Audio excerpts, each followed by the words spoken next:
You know, I love the tarot and I wish I could read it, but I just don't know how. Don't worry, I got you. If you don't know who I am, hi, my name is Ilyan. I am TikTok's twitchy witchy cat. I wrote a master's on alchemy, occult symbolism, and Jungian dream analysis, a PhD on Palestinian political identity, and I'm a writer, teacher, tarot reader, and shapeshifter. Sometimes I shift into a cat.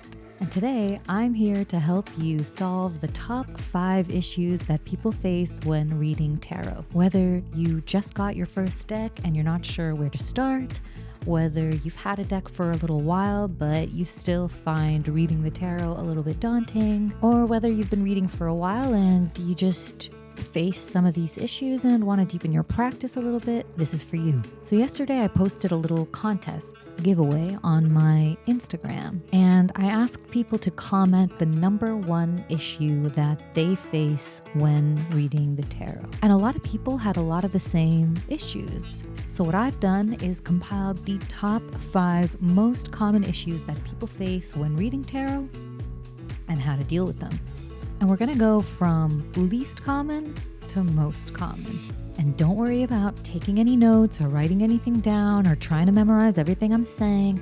I already have the notes for this whole video done for you that you can screenshot at the very end, so you can just sit back, continue eating your lunch, doing your laundry, your dishes, taking your walk, whatever you're doing, and just listen. Let's go. Number 5, inverted cards and whether or not or how to read them. Inverted or reversed cards is something that the people that I work with and that I teach tarot to face troubles with a lot. A lot of people are stumped by reversals. The thing about reversals, and this really applies to any psycho-spiritual practice that you're engaging with, and it's that only one thing really matters: your intentions. So if you set the intention that you're only reading cards upright, then you don't need to worry about reversals at all. But if you do want to read reversals, you'll set that intention that you are reading reversals, and you will set your intention for including the reversals in your reading. For example, say you do want to read reversals, you'll set the intention, I am going to read reversals for the purpose of revealing what shadow aspects are coming out of this situation. Or I'm going to read reversals to see which energies I'm blocked from. Or I'm going to read reversals to see what aspects of myself I'm not seeing or I'm not addressing. What aspects of myself am I not facing? That is what the reversals will reveal to me. At the end of the day, with the tarot, with reversals, and with any psycho-spiritual practice that you're engaging with, you are the one who sets the rules. There's no capital T truth. There's no ultimate absolute way to do these things. There's literally just you, your mind, your heart, and your practice. You'll decide with your heart and mind, with your heart and mind, what your practice is going to look like. Number 4, memorizing meanings. Lots of people reported having trouble memorizing the cards. But here's the thing. You're not supposed to memorize the cards. And I'm going to take that one step further. Not only are you not supposed to memorize meanings, there are no meanings. To say that a symbol has a meaning is essentially to say that it's not a symbol. It's a sign. The tarot cards aren't a series of signs. They are a mess of archetypal symbolism. They're like markings on a door, asking you to open that door, asking you to take the journey with them. So instead of looking at a card and asking, what does it mean? Let's say, for example, the Chariot, rather than asking, what does the Chariot mean? And just running to the book and saying, oh, the Chariot means adventure. It means movement. It means new beginnings. Ask, what is a chariot? What is the purpose of a chariot? What does a chariot do? In what societies did they use stone chariots? Why is there a canopy above the charioteer? What does the 8-pointed star symbolize? What is this little spinning top on the front of the chariot? Don't Google chariot tarot card meanings. Google 8-pointed star symbolism, yoni lingam origin, sphinx symbolism in mythology, chariots in mythology. Let the card take you on an archetypal journey. And on that note, rather than memorizing meanings of cards as they exist individually, recognize that the cards are part of a larger story within themselves. See the major arcana, for example, as a whole. And when you get a card from the major arcana, like the chariot, you can ask, okay, what card comes before and what card comes after this? And how might these three cards be connected? What might the chariot be saying in this series of three, in before and the after? Another way to explore the overarching story of the major arcana is to lay the cards out in 2 rows of 10 with the Fool to one side and the World to the other, and to just let yourself look at them and see what narratives, what stories come through when you look at them this way.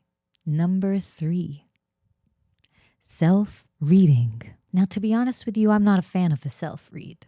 I am of the opinion that the real magic of the tarot comes out when it's placed between 2 people, so that you and someone else can read together, can come together, can share perspectives, can shed light on areas for one another that you might not see. But reading for yourself is a great way to practice and to get more comfortable with the cards. So the only thing I can really tell you in that regard is to lower the stakes.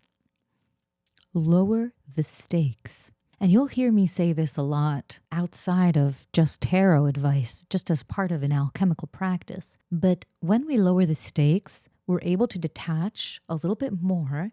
And when we detach, we can face the undesirable or the unfavorable within ourselves a little bit easier. And that kind of detachment and the facing of the undesirable and unfavorable and essentially the shadow within is a practice, a whole practice of its own. It's what I teach in my alchemy program and what I teach in my content. And we can get into it in another video if you want, let me know below. But essentially, what it comes down to is you being able to hold yourself accountable, to have the integrity and the honesty to see things as they are rather than as your ego would like them to be. And no one can do that for you. That only comes from within. Number 2, trusting our intuition. A lot of people will look at a spread of cards and just be daunted by them. Just 3 cards in front of them that look totally random. And they'll just be like, I don't get it. I don't see anything. And they'll just run straight to the book for answers.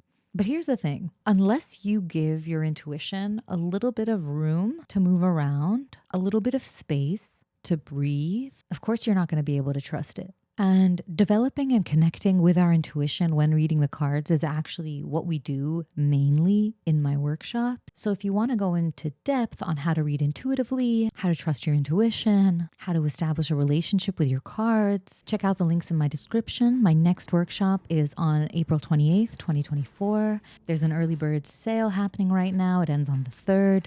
But if you're watching this after the 3rd or after the 28th, then you can check out the link that goes straight to my tarot course. It's got 15 plus hours of material. It's everything you need to start reading intuitively without knowing a single thing about the cards. It's got everything from cultural history to archetypal lore to common spreads to spreads that I've developed and how to read them. So if you want to go into depth, go check that out. But I will give you a little summary on connecting with intuition and just learning to leave room for our intuition without our ego getting in the way. So this is a 2-step process. First, you're going to rip up the little book. Rip the book up. that little book that comes in the box, which I can't use to demonstrate for you because I've ripped up all of my little books. Rip it apart. Just destroy it. Destroy the guidebook. Destroy it. Rip it up. Destroy it. Then give yourself a minute. Pull some cards and take a breath. Look at the cards. What do you see? Eliane, but what if I don't see anything? Nothing? You don't see anything? Are you saying that you're blind? You are physically blind. You are physically incapable of viewing things. You do not have a sensory visual experience of the world? Because if that's what you're saying, all right, I'm so sorry. And obviously this isn't for you. But if you aren't actually chronically blind, then that's a different story because you can see. You just aren't looking. So let's take these 3 cards, for example. We've got the Page of Cups, the 6 of Wands, and the Chariot. And I want you to just forget about reading and symbols and meanings and all of that for a second and just look at the images themselves. The more detailed you can be, the better. But for the sake of this video, I'm going to be a little bit brief. But essentially, we're looking at these 3 cards. And in the first card, we've got someone holding up a cup with a fish in it. In the second, we've got someone holding a rod with a wreath on it, riding into town on a horse. And in the third card, we have someone in a stone chariot heading away from town. Now that we have our descriptions, we're going to look at the similarities, both in the pictures themselves that we may have missed in our descriptions and the descriptions that we've either written down or taken a mental note of. And really quickly, we can see here that there's a main character in each of these 3 cards. So we'll assume that this is the same person going through some kind of transmutation or transformation. Another thing we can see is that they're all holding something in their hand. So we can assume that they possess something that may be aiding them in this transformation, some kind of tool or skill. And they're all wearing something on their head. So as they go through this transformation, it looks like so does their state of mind. Something that started small, a little fish in a cup, has helped them accomplish something to give them a sense of triumph or victory that they were able to share with others. And after that celebration, once the victory had set in and settled down, they traded in their horse for an even more impressive vehicle, and they're ready now for their next adventure with all this new acquired skill. Boom. That is the first very quick, very generalized reading of those 3 cards. Now, once we know that the cups have to do with emotion and the wands have to do with passion and creativity, once we understand the numerology as well, we can weave even more details into our description. And all that takes is time. Just some practice, just some getting used to the cards. Finally, the number 1 thing that people commented as their struggle with the tarot: I just don't know how. But as I just showed you, the way to learn the tarot is to play with the tarot. Remember when you were a kid and you could literally just pick up a handful of pebbles and you could just turn them into an entire population of townspeople who were undergoing a famine, and then another stone that would embody a prince or a knight would come in and save all the people of the town and fight off another stone that was supposed to be the villain? All you had to use was stones. Your imagination did the rest, but you weren't so judgy back then. You didn't stop and think to yourself, oh my gosh, I'm so stupid for thinking that stones are townspeople and that, this stone is a knight and this stone is a prince and stones can't fight. When you're using the tarot, especially if you feel like you don't know how to read the tarot, you can't read the tarot, approach it like a game. Let yourself play, because you say that you can't read the tarot, but anybody with an imagination can read the tarot. And because every human is blessed with the natural instinct, the natural skill for creativity and imagination, everyone can read the tarot. Sometimes all you need to do is lower the stakes and realize that this isn't a make or break thing. The future isn't written in stone.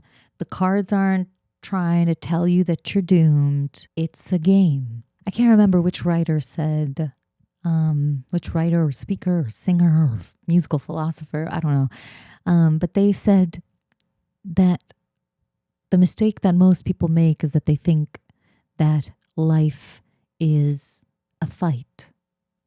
But life is not a fight. Life is a game. And the tarot is like life. And the more you play with the tarot, the more you'll see it in the world around you. So remember, tarot, just like life, is a game. Let yourself play with it.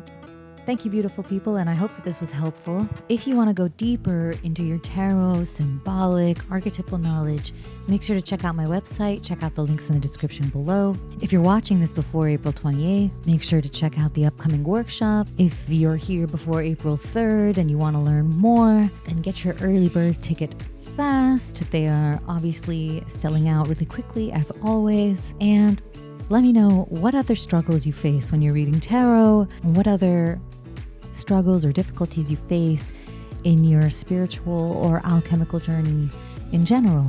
I will be back soon with another video. And until then, safe travels, light beams.